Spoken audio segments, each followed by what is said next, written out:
HarperCollins presents The Earl Meets His Match by T.J. Alexander, read by Harrison Knights. For My Forebears. Chapter 1. May 11th, 1819. For his lordship Christopher William Fitzwilliams Winterthrope, the Right Honourable Earl of Eden, waking in sweat-soaked terror was a regular occurrence. Therefore he was hardly bothered when it happened on this particular morning, that is, until he remembered the date. He blinked at the luxurious lacework canopy that draped over his bed and groaned. It was a Tuesday, which in itself was not so awful, but it was the Tuesday he had been dreading. He ignored his racing heart and slipped out of bed, shoving his feet into slippers to save them from the chilly floor. A pitcher of cool water awaited him at the wash basin, and he employed it liberally. As he dabbed himself dry, he glanced at his bedside table, where a letter addressed to his lordship sat mockingly. Just the sight of it was enough to set his teeth on edge. He didn't wish to dwell on disagreeable thoughts, so he focused on how he would dress for the day instead. Unlike most gentlemen of his age and status, Christopher always dressed himself before taking breakfast. It was one of the young master's many quirks, this tendency to do things for himself instead of employing a valet or footman or chambermaids or a dozen other unnecessary servants.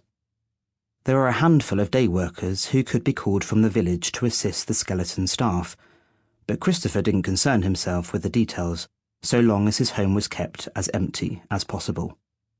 He opened the door to his dressing room, which had always served to calm his nerves in the face of tumult and strife. There was nothing like it. He inhaled the scent of clean linen and wool, and smiled. "What shall we do today, lads?" he murmured to the assembled wardrobe. As the day was to be a wearisome one, he felt only his best armour would do. He ran a hand over the rack, where the riding breeches hung in a neat line. Supple fabrics and straight stitching met his palm, the feel of well-made pieces pleasing him greatly. There were leathers, too, both in soft buckskin and sturdier specimens for more vigorous journeys on horseback. Tall riding boots lined the perimeter of the floor in shades of tan. Stacks upon stacks of crisp white muslin shirts waited patiently in their dresser drawers. The eggshell breeches, he decided, with the coat of fawn. A waistcoat of exquisite pale silk, embroidered in gold vines. A pristine shirt paired with his everyday cravat. They were all placed meticulously on the small upholstered bench that stood in the centre of the dressing room, lined up like soldiers ready for battle. Christopher surveyed his troops with a keen eye and found no loose threads or stray scuff marks. As it should be, he thought before donning the ensemble.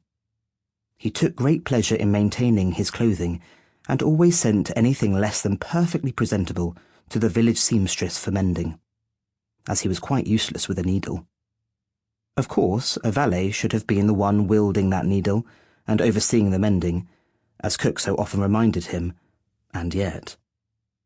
Without a valet present to temper Christopher's strange habits, he had taken to wearing almost exclusively light colours throughout the year, which matched his head of white blonde curls.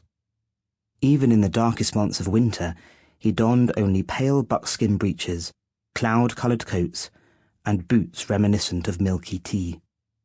His middle would sometimes sport a waistcoat of dove grey, or a fine tan, or, if he was feeling very saucy indeed, a hint of pastel blue, but never anything darker. During one rare occasion, when Christopher had accepted an invitation to dine at a neighbouring estate, a fellow guest had wondered aloud what Lord Eden might wear to a funeral, if indeed his lordship owned something suitable for such a thing at all. Christopher had replied that he avoided the issue entirely by making it a point never to attend funerals. The other dinner guests had laughed at this display of ready wit. Christopher, meanwhile, had proceeded to drink far too much wine and kept silent for the rest of the interminable evening. The next morning, he'd found himself afflicted with the worst headache he'd ever endured, not to mention the memory Sample complete. Ready to continue?